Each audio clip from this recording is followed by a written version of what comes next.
네. 13절에 이제 여섯째 천사가 나팔을 불매, 이제 하나님의 금제단 앞에 네 뿔이 있어. 하나님의 금제단이라는 거는 뿔은 일단 큰 권위를 상징하는 거예요. 그래서 금제단 앞에 이렇게 되어져 있다라는 그 말씀의 의미는 이제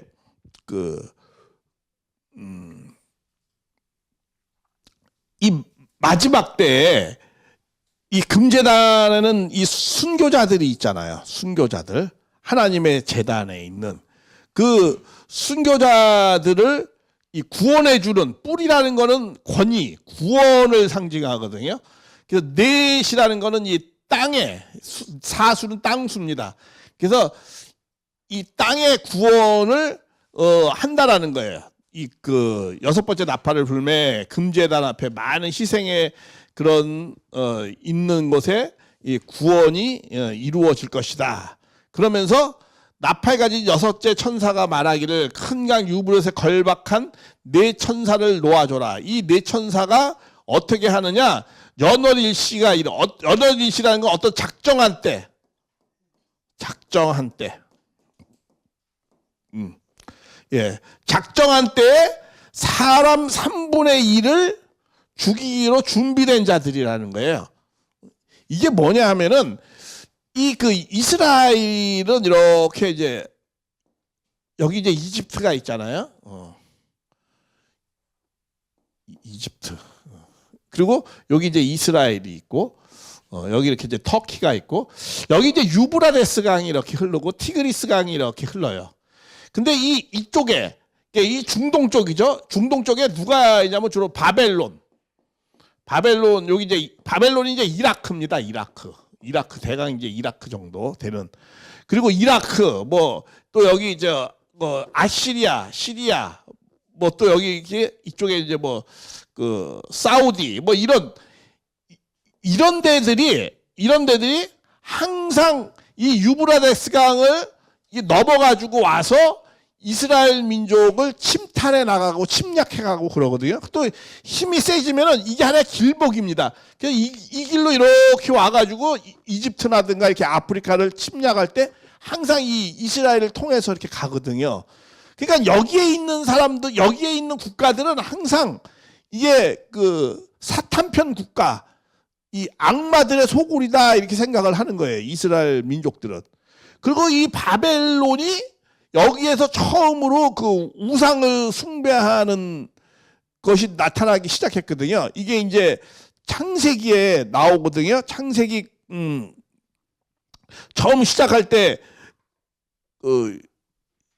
갑자기 이름이 생각이 안 나는데 그 하늘의 용사다 해가지고 이제 그 바벨탑도 여기서 만들고 그러잖아요. 그 우상 숭배하고 이제 거기에 이게 사탄편의 진원지예요. 이쪽이. 그러니까 여기서 힘이 세지만 항상 여기를 침범을 해서 침략을 하고 하거든요. 그렇기 때문에 여기에 있는 것들을 항상 뭐라고 생각을 하느냐 하면은 이렇게 그들이 와서 항상 침략을 하기 때문에 이들이 또 와서 이제 어떤 작정한 한때를 해가지고 또 와서 이 유브라데스 강의 이 근처에 있는 이 천사들이 이제 이 천사는 어떤 거냐면 이스라엘, 그러니까 사탄 편이라고 할까? 그러니까 이 네 천사를 놓아주는데 이 네 천사가 놓여가지고 어떻게 해요? 어떤 때를 한 날을 작정을 계획을 세워가지고 사람의 3분의 1을 죽이기로 준비된 자들이라는 거야. 그래서 이들은 어떻게 해요? 이 마병대의 수가 2만만이니 내가 그들의 수를 들었느니라. 그러니까 이 사탄 편이 와가지고 사탄 편의 국가들이 어떤 때를 작정해가지고 계획을 세워가지고 이 마지막 때에 또 여기서 침략을 한다라고 하는 거예요. 근데 이거는 지금 이스라엘을 중심으로 이렇게 썼지만은 이거를 지금 20세기에 놓고 하면은 우리는 어떻게 해석을 하느냐 하면은 이 한반도를 중심으로 해서 이 임진각이라고 할까? 임진각 너머에는 뭐야? 북한이 있고 중국이 있고 소련이 있고 이러잖아요. 공산국가가 있잖아요. 그리고 항상 이들은 힘이 세지면 이게 침략을 하거든요. 한반도를. 그러니까 이런 내용들을 20세기에는 뭐야? 마지막 이 사람들과의 판가리 싸움을 이 38선을 두고 한다. 이렇게 우리는 이제 적용을 해서 해석을 합니다. 삼수라는 거는 이제 한울수라고 그러죠. 한울수. 8이라는 건 뭐예요? 제출발수예요. 제출발수. 이 성경에서 3과 8은 그런 의미를 갖고 있어요. 38선이라는 거는 뭐예요? 한울이 다시 출발을 한다 이거예요. 예, 공산과 자유주의 국가가 나눠진 걸 갖다 한울이 남한을 중심으로 해서 다시 출발을 해서 이 마지막 때에는 하나님의 나라를 실현을 한다라는 거죠. 그래서 우리가 항상 남북통일 하는 게 그런 이유 때문에 그러는 거예요. 이 남북의 통일은 단순히 남한 북한의 문제를 때문에 남북통일 하는 게 아닙니다. 우리가 무슨 뭐 민족 종교도 아니고 그런데 그거는 뭐냐면은 이 해양 국가 태평양 넘어 미국, 일본 중심, 한국 이 세 나라 중심과 이 북한, 중국, 러시아 세 나라하고 마지막 판가리 싸움을 하는 거예요. 그래서 이게 뚫려지면 세계는 어떻게 하나가 되어지는 거예요. 그래서 남북 통일은 곧 뭐의 통일이다? 세계 통일의 출발점이다. 이렇게 생각하기 때문에 우리에서 오는 통일하는지만 그 우리에서 오는 통일은 단순히 남북 통일을 그 너머를 생각하고 우리에서 오는 통일을 하는 겁니다. 사실은 우리 가정연합에서는. 그건 세계 통일의 출발점이기 때문에 그러는 거예요. 그래서 이게 마지막 때는 이것의 마지막 싸움을 하게 된다라고 말씀을 하는 거예요. 그래서 작정한 때 사람 3분의 1을 죽이기로 하고 그래가지고 이게 이제 6.25 때는 이게 넘어오잖아요. 이들이 넘어와가지고 정말 3분의 1을 갖다가 이게 피를 흘리는 그런 내용을 우리가 겪었죠, 사실은. 실체적으로 이런 겪었잖아요. 이게 왜냐면 지금 이 상황을 잘 이해해야 되는 게 재림이 시대는 1920년 무슬림이 출발해서 태어났어요. 그래가지고 7년 대환란은 70년 대환란으로 연장되었어요. 왜? 오신 주님을 불신했기 때문에. 그래서 1970년을 더하면 뭐예요? 1989년입니다. 이게 7년 대환란이에요. 그래서 3년을 준비하고 난 다음에 새 천년 다시 말하면 뭐예요? 새 창조, 새 하늘, 새 땅. 이 출발이 이게 뭐예요? 이게 천일국 출발입니다. 그래서 일단 여기서 뭐야? 가정연합을 출발시켜요. 가정연합. 천일국은 이제 조금 다음에 이제 좀 지나서 12년 지나서 이제 또 합니다. 근데 93년도에 정확히 말하면 93년도에 가정연합을 92년도에 선포하고 93년도에 실제적으로 출발을 시킵니다. 그러니까 이 3년 준비해서 가정연합이 출발을 해요. 근데 요 전에는 이 통일교 시대일 수도 있어요. 통일교 시대, 광야 시대. 7년을 70년으로. 그러면 7년 70년이 뭐예요? 35년. 이게 전 3년 반, 후 3년 반. 전 3년 반은 나팔 환란. 후 3년 반은 대접 재앙. 여기 나팔 환란은 하늘편을 사탄편이 핍박하는 거예요. 언제까지? 1954년도. 그때. 여섯 번째 나팔. 요때쯤이에요. 요때쯤. 1950년도. 그렇죠? 여섯 번째 나팔. 어떻게 했어요? 유브레데스강 넘어갔어요. 임진강을 넘어와가지고 어떻게 했어요? 네 천사가 놓였어요. 그들이 연월일씩 어떤 걸 계획을 세워가지고 사람의 3분의 1을 갖다가 뭐야? 죽여버렸다라는 거예요.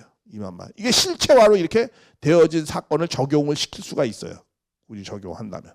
공산혁명이 일어나가지고 아까 나팔 환란, 첫 번째 나팔, 두 번째 나팔 막 이렇게 불어오잖아요. 점점 이제 이 사탄편에서 준비를 해가지고 이렇게 해서 많은 수가 그렇게 했다라는 거예요.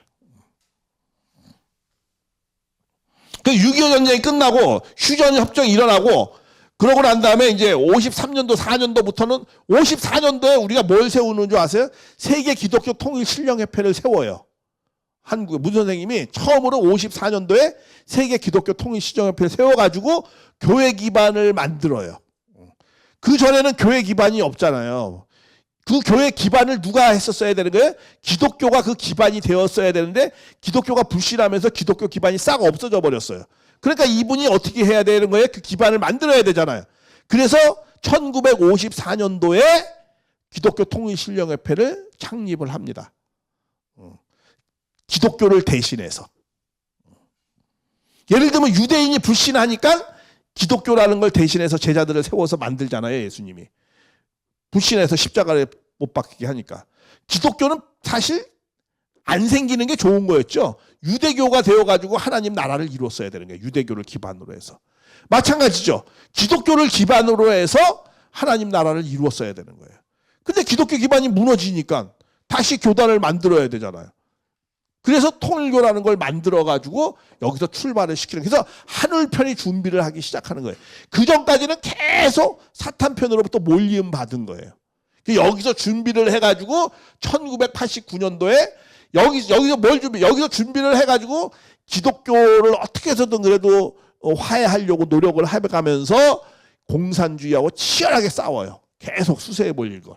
그래가지고 공산주의 종언을 선포합니다. 1989년도에 공산주의는 다 끝났다. 이래서 종언을 선포하고 난 다음에 3년 동안 다시 준비를 해서 가정연합이라는 걸 출발을 시켜요. 통일교 사명도 다 끝났다 그러면서 통일교 간판도 내리고 그렇게 합니다. 그래서 이제 본연의 가정을 준비해야 된다. 탕감 시대는 다 끝났다. 뭐 이러면서 그때는부터는 이제 가정 맹세를 외워서 참가정을 이루자. 그 전에는 우리가 목표가 참가정을 이루는 거지만 참가정을 이룰 수 있는 상황은 안 되었어요. 그냥 뭐 정말 가정이 뭐 어디 있어. 개인도 유지하기 힘든 삶을 살아가면서 그렇게 했죠. 그런데 약간 이렇게 전 3년 반, 후 3년 반이에요. 전 3년 반은 뭐예요? 제사와 예물을 드리지 못하잖아요. 그렇죠? 사탄편이 아주 강하게 나오니까 수세에 몰렸다가 이제 후 3년 반은 뭐야? 이제 하늘편이 준비를 해가지고 그때부터 점점 공산당을 압박을 하는 거죠. 그렇게 해서 결국은 승리했죠.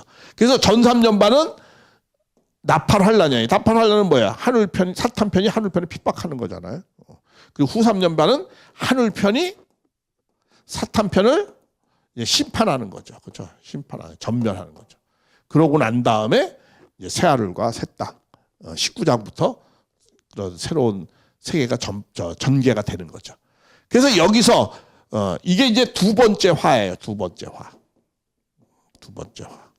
이제 2차 대전도 끝나고 그리고 6.25 전쟁도 나고 뭐 이러면서 큰 화가 이제 다 지나갔어요. 두 번째 화. 근데 마지막 남은 화 이제 공산주의와 대접재앙, 마지막 남은 대접재앙 때 공산주의와 하나님주의가 마지막으로 판가리 싸움을 하는 겁니다. 그게 이제 대접재앙이 나오는데 대접재앙은 언제 나오느냐? 이건 이제 16장에 나옵니다. 그러면은 그러면은 지금 이제 9장인데 그러면 10장, 11, 12, 13, 14, 15는 뭐냐? 요거는 이제 조금 이따 설명할 겁니다.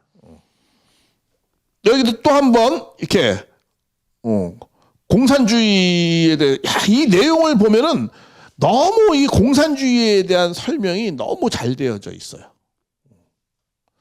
아까 좀 본 것 같더라고요. 이 같은 환상 가운데 그 말들은 그 외 탄자를 보니 불빛과 자주빛. 이거는 뭘 탄 거죠?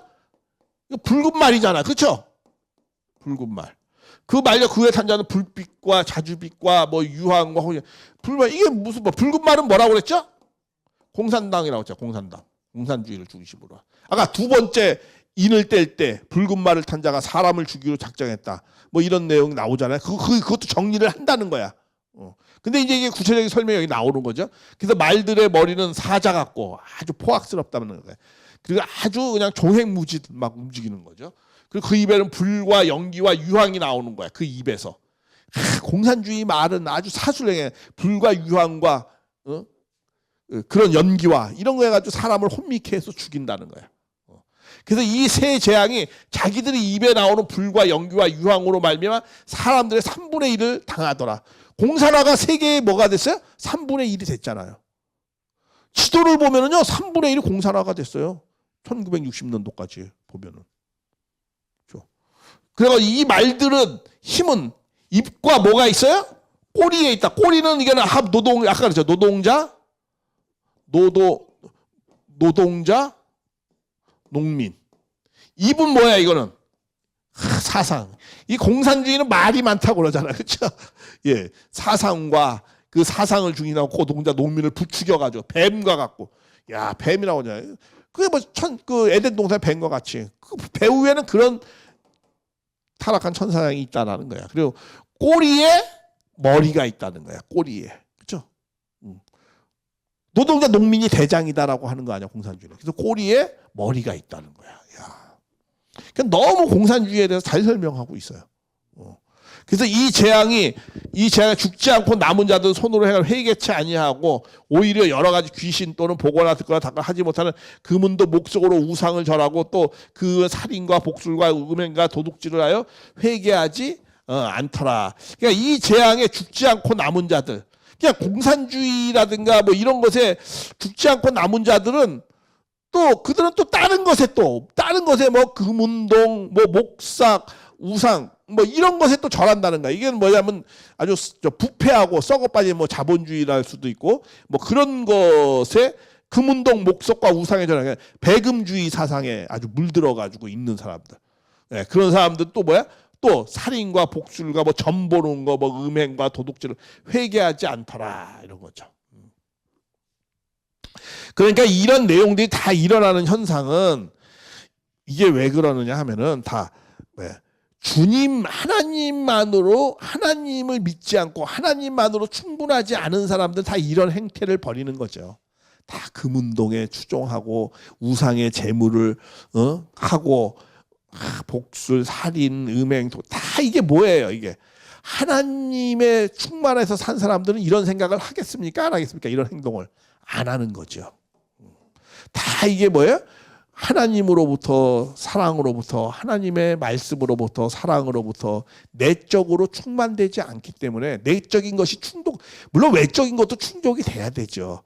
그러나 내적으로 충족되지 않기 때문에 다 이런 짓을 하는 거 아니에요. 그렇죠? 누구 사기를 치고 도둑질을 하고 다 하나님 안에 성령에 충만되어져서 하나님의 사랑과 진리로 내적인 것에 내가 충만된다면은 이런 음행한 짓이라든가 이런 거 하겠습니까? 그런 거 다 안 하죠. 그런 것이 충만되지 않기 때문에 충족되지 않기 때문에 주님의 그런 걸로 충족되지 않으니까 이런 짓을 다 하는 거예요. 저는 그렇습니다. 많은 기성교회 목사들이 뭐 자꾸 빗나가는 일을 한다든가 뭐 여러 가지 돈 때문에 많은 문제를 일으키고 이런 거는 그래야 정말 신앙을 정말 하는가. 하나님의 사랑으로 충만되어져 있으면 절대로 그런 것에 흔들리지 않아요. 그런 것이 정확히 신념화가 됐다면 그런 것에 뭐 부러워하지도 않고. 우리 그런 말 있잖아요. 부러워하면 지는 거라고. 그렇죠? 뭐에 대해서 부러워하면 지는 거예요. 세상을 부러워하면 지는 거예요. 부러울 게 뭐 있어. 다 사라질 건데. 그래서 이런 것에 우리가 정말 신앙하면서 주님의 말씀과 사랑과 내적으로 영적으로 우리가 먼저 좀 충만되는 그런 삶을 살아서 나는 주님이면 충분합니다. 이런 고백을 우리가 좀 했으면 좋겠어요. 나는 주님만 있으면 난 충분합니다. 충만합니다. 그러면 뭐 이런 것에 우리가 물들지 않고 무너지지 않죠. 그래서 저는 그런 생각을 하게 됩니다.